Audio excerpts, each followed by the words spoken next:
이 시간 우리에게 은혜를 베풀어 주시옵소서.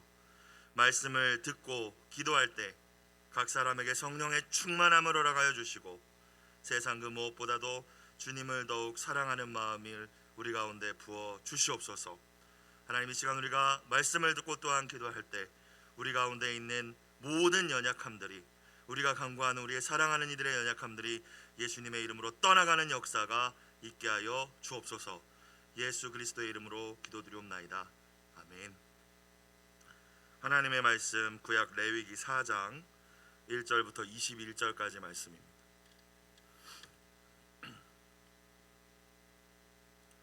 레위기 4장 1절부터 21절까지 말씀 함께 읽겠습니다.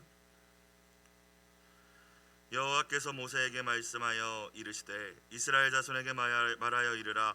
누구든지 여호와의 계명 중 하나라도 그릇 범하였으되 만일 기름 부음을 받은 제사장이 범죄하여 백성의 허물이 되었으면 그가 범한 죄로 말미암아 흠없는 숫송아지로 속죄 제물을 삼아 여호와께 드릴지니 그 숫송아지를 회막문 여호와 앞으로 끌어다가 그 숫송아지의 머리에 안수하고 그것을 여호와 앞에서 잡을 것이요 기름 부음을 받은 제사장은 그 숫송아지의 피를 가지고 회막에 들어가서 그 제사장이 손가락에 그 피를 찍어 여호와 앞 곧 성소의 휘장 앞에 7번 뿌릴 것이며 제사장은 또 그 피를 여호와 앞 곧 회막 안 향단 뿔들에 바르고 그 송아지의 피 전부를 회막문 앞 번제단 밑에 쏟을 것이며 또 그 속죄 제물이 된 숫송아지의 모든 기름을 떼어낼지니 곧 내장에 덮인 기름과 내장에 붙은 모든 기름과 두 콩팥과 그 위에 기름 곧 허리 쪽에 있는 것과 간에 덮인 꺼풀을 콩팥과 함께 떼어내되 화목제 제물의 소액에서 떼어냄 같이 할 것이요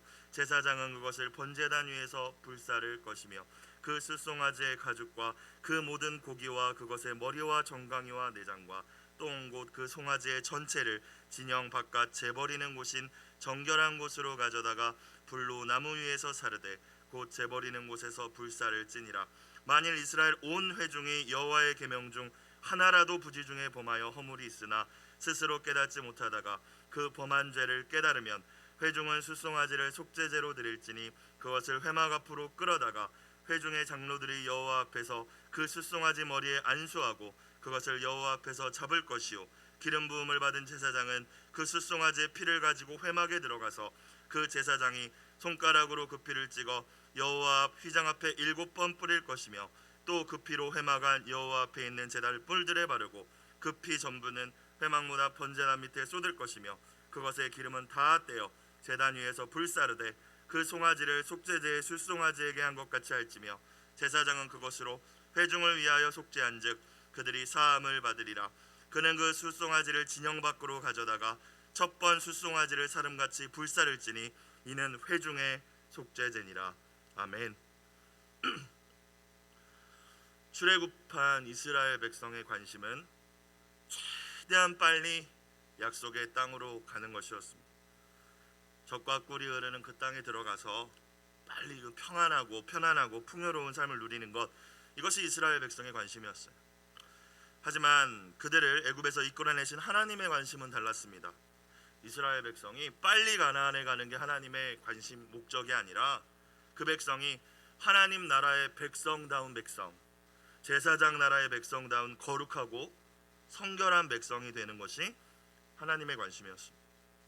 무엇을 이루느냐보다 그들이 어떠한 존재가 되느냐, 이것이 하나님의 관심이었어요. 그래서 모세를 회막으로 불러서 하나님 앞에서 이스라엘이 어떻게 서야 하는지, 사람들 앞에서 세상 속에서는 또 어떻게 구별되어 살아가야 하는지 말씀을 해주시죠. 그것이 레위기입니다. 레위기를 통하여서 처음 주신 말씀은 5가지 제사에 관한 것이었어요. 번제, 소제, 화목제, 속죄제, 속건제입니다. 이것이 무엇을 의미하겠습니까? 구별된 하나님 나라 백성으로 살기 위하여 첫 번째 해야 할 일, 첫 번째 의무는 예배자가 되는 것이다. 하나님의 백성들에게 있어서 예배보다 중요한 것은 없다. 만약 다른 것이 더 중요했다면 레위기의 첫 장의 말씀은 번제가 아니었을 거예요. 그렇죠? 앞부분에 근데 제사에 관한 말씀으로 시작되지 않습니까? 어떤 것보다 예배가 우선순위가 되어야 한다. 여러분, 저와 여러분 하나님의 자녀, 하나님 나라의 백성들로 어떠한 상황에서든지 하나님을 예배하는 일이 우리 삶의 최우선순위가 되길 주의 이름으로 축원합니다.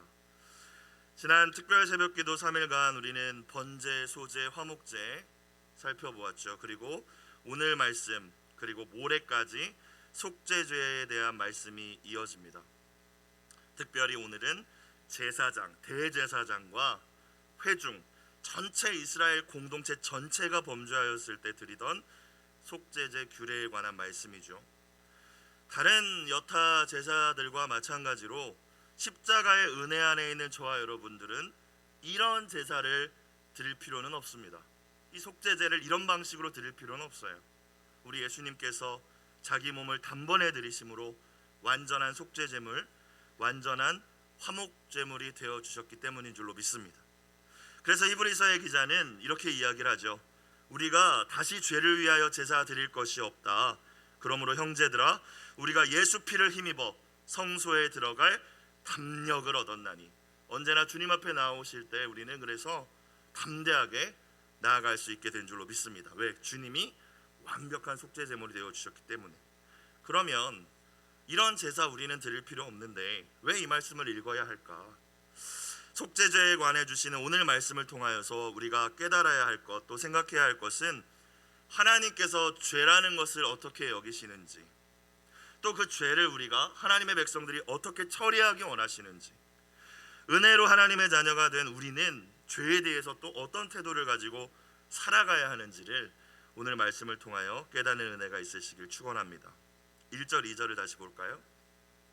여호와께서 모세에게 말씀하여 이르시되 이스라엘 자손에게 말하여 이르라. 누구든지 여호와의 계명 중 하나라도 그릇 범하였으되. 자, 우리가 먼저 죄가 무엇인지를 알 수 있는 말씀인 것 같아요. 하나님의 계명, 즉 하나님의 말씀 가운데 하나라도 범하는 건 죄입니다. 그래서 아담의 후손으로 태어난 이 땅의 모든 인류가 죄를 안 질 수는 없어요. 다 죄인이라는 것이죠. 하나라도 범하면 죄예요. 여호와의 계명 중 하나라도 그릇 범하였으되, 히브리어의 원어의 의미처럼 관역을 벗어난 게 죄라면 말씀이라는, 하나님 말씀이라는 그 관역을 벗어나는 것이 죄라는 것입니다. 하지 말라고 하신 것을 한 것뿐만이 아니라 하라 하신 것을 하지 않은 것 또한 죄입니다. 하나님 뜻이 아니라 내 멋대로 하는 것도 죄입니다. 죄가 있고 없고, 크고 작고, 괜찮고 안 괜찮고 내가 결정하는 것이 아니라 그 기준은 오직 하나님의 말씀인 줄로 믿습니다. 우리가 먼저 그것을 기억해야 돼요. 여호와의 계명 중 하나라도 그릇 범하였을 때 죄를 지었다면 하나님 앞에 나아갈 수 없다라는 것이죠. 그래서 속죄제의 규례를 주신 것입니다. 오늘 말씀을 통하여 또한 우리가 기억해야 할 것은 이 죄의 문제를 해결하지 않고서는 우리가 하나님 앞에 나아갈 수 없다는 것이죠. 제사장이건 대제사장이건 백성이건 부자건 가난하건 배움이 많건 적건 나이가 많건 어리건 관계없습니다. 그래서 오늘 2절 말씀에 누구든지라는 표현이 있는 거죠. 누구든지. 그게 누구라도 상관없다. 그게 어떤 지위를 가진 사람이라도 상관없다. 내 앞에 나오려면 그가 그릇 범하였다면 속죄제 드려라 라는 말씀이죠. 그래서 속죄제는 하나님의 백성으로서 반드시 드려야 될 의무 제사였어요. 여러분, 어제까지 본 번제와 소제와 화목제는 사실 자발적 제사였습니다. 감사해서, 기뻐서, 주님 찬양하고 싶어서 드리는 제사의 성격이 강했다면, 속죄제는 오늘은 좀 그냥 건너뛸까 할 수 있는 제사가 아니라 반드시 드려야 되는 제사였어요. 드려도 되고 안 드려도 되는 제사가 아니었다는 것입니다. 죄의 문제가 하나님 앞에서 그렇게 완벽히 처리되기를 하나님은 원하신다라는 거예요. 3절 말씀을 볼까요? 대제사장에 대한 말씀인데요. 기름 부음을 받은 제사장이 범죄하여 백성의 허물이 되었으면 그가 범한 죄로 말미암아 흠없는 수송아지로 속죄 제물을 삼아 여호와께 드릴지니, 여기서 드릴지니 라는 표현이 의무의 의미가 있다고 해요. 드려야 한다, 반드시. 어제까지 화목제까지의 말씀에서는 다시 살펴보시면 너희가 하나님께 예물을 드리려거든 이렇게 표현하거든요. 너희가 원하면 이거예요. 선택할 수 있다라는 거예요. 너희가 소재의 예물을 하나님께 드리려거든 선택할 수 있다라는 거예요. 그러나 속죄제는 그렇지 않습니다. 드려야 한다. 너가 범죄하였느냐? 네 죄가 깨달아졌느냐? 하나님 앞에 그에 합당한 예물로 속죄 제물을 드려야 된다라는 말씀입니다. 예수님의 십자가를 통하여서 죄 사함을 이미 받았고 믿음으로 구원받은 하나님의 자녀들은 이 말씀을 어떻게 받아들여야 하겠습니까? 물론 짐승을 제물로 드리는 속죄제는 우리에게 필요가 없습니다. 앞서 말씀드렸듯이 예수님이 완벽한 속죄 제물이 되어 주셨죠. 화목 제물이 되어 주셨습니다. 그러나 우리가 하나님 앞에 나올 때마다 십자가 왜 걸어놨겠습니까? 교회 표시인가요? 십자가를 바라보면서 속죄 제물로 돌아가신 예수님을 기억하며 내 자신을 하나님 앞에 겸손히 돌아보며 참회하고 통회하는 심령으로 주님 앞에 나아가야 할 줄로 믿습니다. 그것이 우리가 매일 드려야 할 속죄제인 것이죠. 그냥 분주하게 교회 와서 바삐 와서 정신없이 예배드리고 가는 것이 아니라 주님 앞에 나와 십자가 앞에서 하나님 앞에 내가 속죄제를 드리는 거죠. 이미 드렸지만 필요 없지만 내 심령을 주님 앞에 내어놓는 것입니다. 그렇기 때문에 레위기 말씀을 통하여서 5가지 제사를 통하여서 우리가 예배에 대해서 생각해 볼 수 있는데 회개가 없는 예배는 참 예배가 아니라는 것이죠. 하나님 앞에서 내 자신을 성찰하는 예배가 아니라면 그 예배는 예배가 아니다. 왜? 속죄제는 드려도 되고 안 드려도 되는 게 아니기 때문에. 우리는 이미 거듭났고 구원받은 자녀라 할지라도 여전히 하나님 앞에서 연약함이 많기 때문에 하나님께서는 하나님의 자녀들에게 은혜와 축복을 반드시 주시지만 회개한 심령 가운데 주신다는 것을 우리는 기억해야 합니다. 자녀가 잘 되기를 바라지 않는 부모가 어디 있겠습니까? 좋은 것 주고 싶지 않은 부모는 없을 거예요. 하지만 그릇이 깨끗하지 않다면 주실 수가 없어요. 죄가 가로막혀 있다면 하나님이 주시는 기쁨과 평안과 하늘로부터 주시는 온갖 것들을 우리는 하나도 누릴 수 없습니다. 우리가 죽어서 천국 가고 구원받았다로 만족하는 신앙생활을 한다면 우리는 이 죄의 문제를 끝까지 처리하지 않고 그냥 대충대충 살아갈 거예요. 하지만 그렇지 않다라는 거예요. 내가 신앙생활을 하는데 기쁨이 없다, 내가 요즘에 평강이 없다, 그러면 우리는 어떻게 합니까? 저 사람 때문에 그럴 거야, 우리 교회에 뭐가 없어서 그럴 거야. 여러분 그렇습니까? 성경 어디를 찾아봐도 그런 내용 없거든요. 저와 여러분 예수님의 보혈로 우리 이미 목욕한 자, 깨끗한 자가 되었지만 예수님께서 제자들에게 뭐라고 말씀하셨어요? 너희가 다 깨끗한 자지만 발은 씻어야 돼 라고 하셨어요. 무엇을 의미합니까? 하나님 앞에서 날마다 자신을 돌아보는 그 시간이 있어야 된다는 거예요. 사랑하는 여러분, 매일 말씀 앞에서 십자가 앞에서 우리 자신을 돌아보고 죄를 자백하는 겸손한 회개의 시간이 있기를 주의 이름으로 축복합니다. 그게 우리가 날마다 주님 앞에 드려야 할 속죄제인 거죠. 그렇죠? 자, 그런데 말씀을 통해서 제가 또 하나 발견한 것이 있어요. 고의적으로 범한 죄는 속죄제를 통해서 용서받을 수 없었다는 것입니다. 2절 보겠습니다. 이스라엘 자손에게 말하여 이르라 누구든지 여호와의 계명 중 하나라도 그릇 범하였으되, 자, 번역이 완벽하게 되지 않았어요. 이 그릇이라는 표현이. 그래서 새 번역을 보면 이렇게 나와 있어요. 이스라엘 자손에게 다음과 같이 알리라 어떤 사람이 실수로 잘못을 저질러 라는 표현입니다. 그러니까 일부러 죄진 게 아니라 실수한 거예요. 모르고 깜빡하고 나도 모르게 우발적으로. 13절에 가서 오늘 본문을 보시니까 만일 이스라엘 온 회중이 여호와의 계명 중 하나라도 부지 중에 범하여, 잘 모르고 했다라는 거예요. 그렇죠? 그럴 수 있잖아요. 여러분 우리는 이 속죄제를 보면서 옛날 이스라엘도 뭐 어떤 죄를 지든지 그냥 소 한 마리 바치면 용서받았구나. 여러분 아니에요. 실수나 모르고 한 죄를 해결하기 위한 제사였다라는 것을 우리는 발견할 수 있습니다.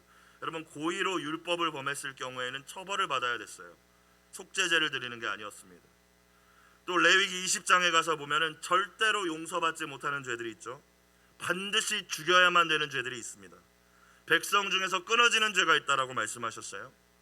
우상 숭배하거나 자식을 우상에게 바치거나 부모를 저주하거나 무당이 되거나 동성애든 타락한 성관계를 맺는 것, 여러분 속죄제의 대상이 아닙니다. 죽여버리라 말씀하셨어요. 여러분 우리가 이것을 보면서 무엇을 할 수 있겠습니까? 일단 이 속죄제가 완벽하지 않았구나, 모든 죄를 용서해 주시기 위한 방편은 될 수 없었구나 라는 것도 우리는 알 수 있겠지만, 하나님께서 구별된 백성인 이스라엘이 고의로 죄를 짓는 것을 하나님 정말 엄격하게 처리하기를 원하셨구나, 우리가 깨달아야 됩니다. 속죄죄가 뭐 내가 일부러 짓던 뭐 사람을 막 때리고 빼앗고 그러한 하나님의 백성답지 못한 모든 죄악까지 다 용서하는 통로가 되진 않았다는 거예요. 하나님 그런 자는 죽이라 명하셨어요. 실수로 잘 모르고 부지 중에 지은 죄의 경우에만 속죄죄를 통해 처리하기를 원하셨습니다. 이 말씀을 통하여서 하나님께서 이 죄라는 것을 얼마나 미워하시는지 우리는 깨달아야 합니다. 그렇기 때문에 예수님의 십자가가 아니었다면 우리의 죄를 처리할 방법은 없었을 거예요. 여러분, 저 같은 경우는 그렇더라고요. 속죄죄로 제가 살아오면서 지었던 죄 처리 못해요. 왜? 알면서 지은 죄도 너무 많거든요. 하나님 말씀인 거 알면서도 유혹에 넘어진 적도 너무 많거든요. 죽어야 된다는 거예요. 여러분은 어떠십니까? 여러분, 구약시대에 태어났다면, 이스라엘 우리가 백성들 가운데 태어났다면 소 한 마리 양 한 마리로 충분히 우리의 죄를 그때마다 해결할 수 있으십니까? 그렇지 않다라는 거예요. 그래서 예수님이 오셨구나를 다시 깨닫게 되는 겁니다. 나는 이 속죄죄라도 이 방법으로도 나를 정결하게 할 수 없는 존재구나. 나는 완전 전적 타락한 존재구나. 우리 자신이 죽어야지만 해결될 수 있는 그 죄악을 위해서 하나님께서는 이 불완전한 속죄죄가 아니라 완전한 제사를 위하여서 하나뿐인 예수님을 우리에게 보내주신 줄로 믿으시길 주의 이름으로 축원합니다. 주님이 피를 흘려주셔야지만 해결되는 죄였어요. 여러분, 그렇다면 어떻게 살아야 될까요? 예수님 다 해결해 주셨으니까, 다 용서받았으니까 어떻게 살든 뭐 어때? 여러분, 이건 아닐 거예요. 내가 주 안에서 자유하다 이것과 내가 어떻게 살든 상관없어, 이 태도는 다른 태도라고 저는 생각을 해요. 죄에 대하여 얼마나 여러분 민감하십니까? 거룩한 삶을 위한 고민과 몸부림이 여러분 있으십니까? 사실 부지 중에 저지른 죄악들도 우리는 참 많지만 하루하루를 살면서 고의로, 아마 목사인 제가 제일 많겠죠. 말씀을 제일 많이 안다라고 떠들어대는 사람이니까 얼마나 많이 고의로 죄를 짓겠어요. 알면서, 설교하고도. 히브리서 기자는 이렇게 이야기합니다. 너희가 죄와 싸우되 아직 피 흘리기까지는 대항하지 아니하였다. 무슨 말일까요? 성도는 죄와 피 흘리기까지 싸워야 한다. 그 죄가 우리의 구원을 취소시키거나 예수님께서 베풀어 주신 은혜를 취소시키지는 않지만, 하나님의 사랑에서 끊어지진 않지만, 그게 그 문제가 아니라 진짜 십자가 사랑과 그 은혜를 경험했다면, 주님의 속죄제물로 돌아가셨음을 내가 진짜 믿는다면 피 흘리기까지 싸워야 되는 게 성도의 태도다라는 거예요. 여러분, 물론 우리의 의지와 노력만으로 하나님이 원하시는 완벽한 거룩의 기준에는 도달할 수 없겠지만, 그 연약함을 그냥 날마다 핑계만 대면서 하나님 나는 연약하니까요, 하나님 나는 연약하니까요, 여러분, 이렇게 죄에 머무르는 삶은 결코 참된 그리스도인의 태도가 아님을 이 아침 깨닫는 저와 여러분 되길 주의 이름으로 축복합니다. 예수님께서 내가 저지른 수많은 죄, 부지 중에 저지른 죄뿐만이 아니라 고의로도 저질렀던 그 수많은 죄 때문에 어떤 고통과 희생을 감당하셨는지, 그리스도의 희생이 얼마나 큰 은혜인지를 말씀을 통하여서 다시 한번 깊이 깨닫는 사순절이 되시길 주의 이름으로 축복합니다. 자, 마지막으로 한 가지 더 살펴볼 부분은 죄를 범한 자의 영향력에 따라서 속죄제의 제물과 드리는 방식도 차이가 있었다라는 것을 우리가 알 수 있습니다. 오늘부터 이제 5장 13절까지 꽤 속죄제에 관한 규례는 깁니다. 사람마다 죄를 범한 사람이 어떤 사람이냐에 따라서 이 드리는 제물과 방식이 달랐기 때문인데요, 오늘 말씀을 보면 특별히 죄를 범한 사람이 기름 부음을 받은 제사장이라고 되어 있죠. 대제사장 이야기하는 거예요. 모든 공동체, 모든 이스라엘 족속을 대표하는 정치적인 지도자가 아니라, 사회 지도자가 아니라 영적 지도자입니다. 이걸 어떻게 알 수 있냐면 내일 말씀에 족장이 죄를 범하였으면 이라고 나오거든요. 이 족장이 사회 리더십이에요. 정치 리더십이거나 그런 지도자들. 그런데 오늘 영적 리더십. 자, 어떤 것을 예물로 드렸다고 오늘 말씀하셔요? 숫송아지를 일단 제물로 드렸죠. 내일부터 살펴보면 말씀을 통해서 우리가 족장은 그보다 밑에 예물인 순염소를 드렸고요, 평민은 또 암염소를 드렸고요, 이제 모래의 말씀 가난한 자들은 비둘기나 고운 가루 10분의 1을 드렸습니다. 그런데 모든 백성을 영적으로 대표하는 지도자는 죄를 범한다면 일단 숫송아지를 제물로 드렸어요. 그 피를 가지고 회막에 들어가서 성소, 제사장들만 들어가는 성소 휘장 앞에 커튼 거기다 7번 뿌렸어요. 이게 무엇을 얘기해 줍니까? 영적 지도자가 죄를 범하면 성소도 거룩해지지 않는다라는 거죠. 주님 앞에 나아가는 통로인 성소가 오염된다. 그래서 거기다 피를 뿌리는 거죠. 그리고 그곳에 들어가서 오늘 말씀을 살펴보시면 분향단이 있죠. 분향단의 뿔에다가 이 피를 또 바릅니다. 족장이나 평민이 죄를 졌을 때는 이 과정이 없어요. 밖에 있는 성소 텐트 밖에 있는 번제단의 뿔에만 피를 바르는데 제사장이 죄를 졌을 때는요, 성소 안에 들어가서 하나님 앞에 올려드리는 분향단, 기도를 상징하잖아요. 그 뿔에 피를 바른다. 기도가 막힌 거를 해결하는 거죠, 죄의 문제를. 그리고 나와서 이제 피 전부를 번제단 밑에 쏟아버린다. 기름이나 콩팥은 떼어내서 번제단 위에서 불사른다. 이거는 똑같은 내용이고요. 자, 그리고 다른 것 한 가지 또 피와 기름을 제외한 이제 송아지 나머지 전체 그것을 바깥이라고 하면은 이스라엘이 지금 광야 생활을 하니까 텐트를 치고 진영을 이루고 있잖아요. 완전 진 밖으로, 완전한 바깥으로 이제 가져가서 거기서 불로 살라버려야 됐다라는 거예요. 족장이나 평민이 드린 속죄 제물은 그럴 필요는 없었고 드린 이후에 제사장이 또 먹을 수도 있었다고 해요. 그런데 대제사장이 지은 죄의 경우는 그렇게 처리하지 않았어요. 완벽하게 더럽고 저거는 어떻게도 먹을 수도 없으며 처리되어야 될 것이었어요. 이 안에서 처리될 수도 없으며 진영 바깥에서 처리돼야 되는 거였어요. 여러분, 그런데 재미있는 것은 전체 공동체를 대표하는 영적인 지도자의 이 죄를 처리하는 방식이 오늘 말씀을 보면 이스라엘 온 공동체의 죄를 처리하는 방식과 동일합니다. 여러분, 이 말씀을 보면서 되게 두려웠어요. 여러분, 그냥 영향력 있는 세상 지도자를 말씀하시는 게 아니라 영적 지도자의 죄를 하나님이 어떻게 보시는지, 그 공동체 죄악과 전체의 죄악과 동일한 무게로 바라보신다. 여러분, 제가 중고등부 담당하는 목사이지 않습니까? 중고등부 아이들이 야동을 본다, 음란 동영상을 본다. 아이들이 자라나는 가운데 그럴 수도 있지만 잘 가르쳐주고 또 하나님 앞에 거룩하지 않은 모습임을 회개시켜야겠죠. 근데 제가 본다, 하나님이 똑같이 보시지 않는다는 거죠. 하나님이 보시는 무게가 다르다라는 거죠. 처리하실 때 하나님이 너의 그 죄의 무게는 너희 아이들 전체가 그 죄를 범했을 때의 무게와 같다라고 말씀하시는 거예요. 엄청 두려웠어요. 중고등부 아이들 한 명이 거짓말하는 것과 목사인 제가 거짓말하는 거, 하나님이 보실 때 같은 죄로 처리하지 않는다는 거예요.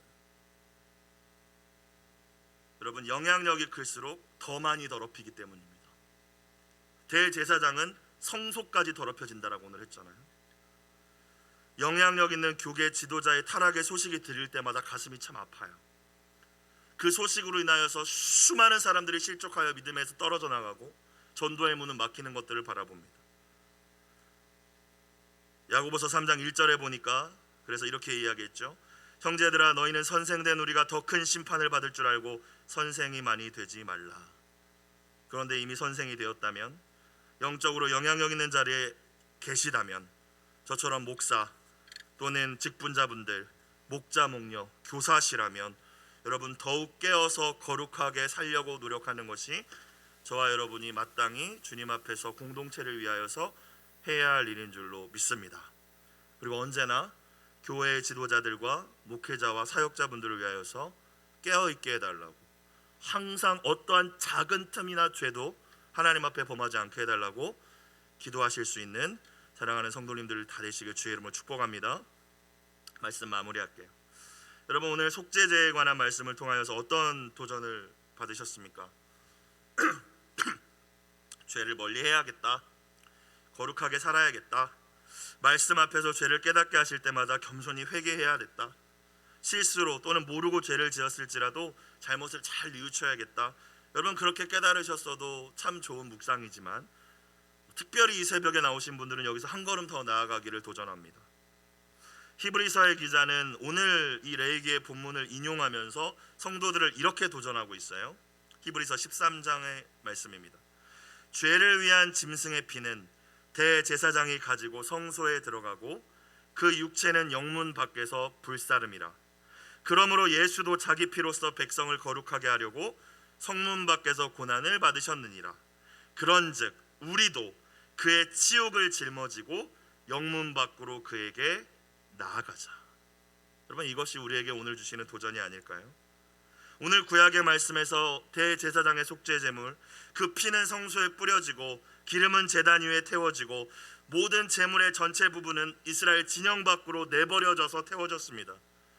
그런데 이것이 예수님을 상징한다고 히브리서 기자가 이야기를 해요.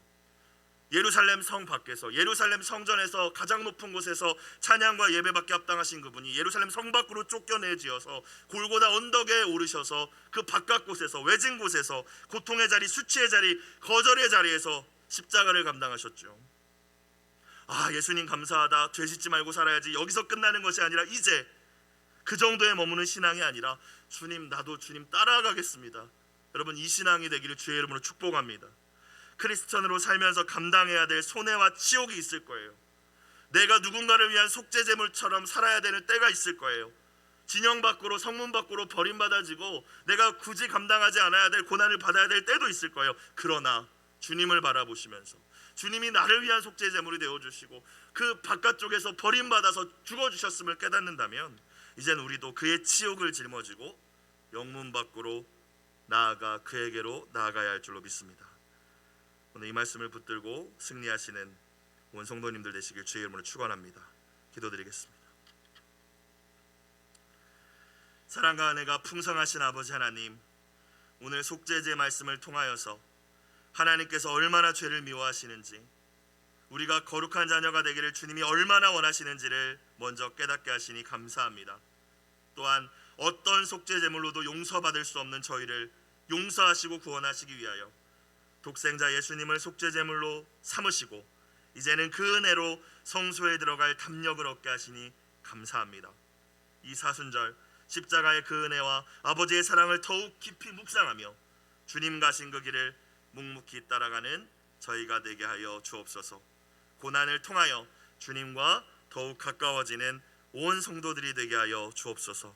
예물 드린 손길을 기억하여 주시고 간절히 눈물로 드린 기도의 제목에 주님 응답하여 주옵소서. 예수 그리스도의 이름으로 기도드리옵나이다. 아멘. 찬송가 251장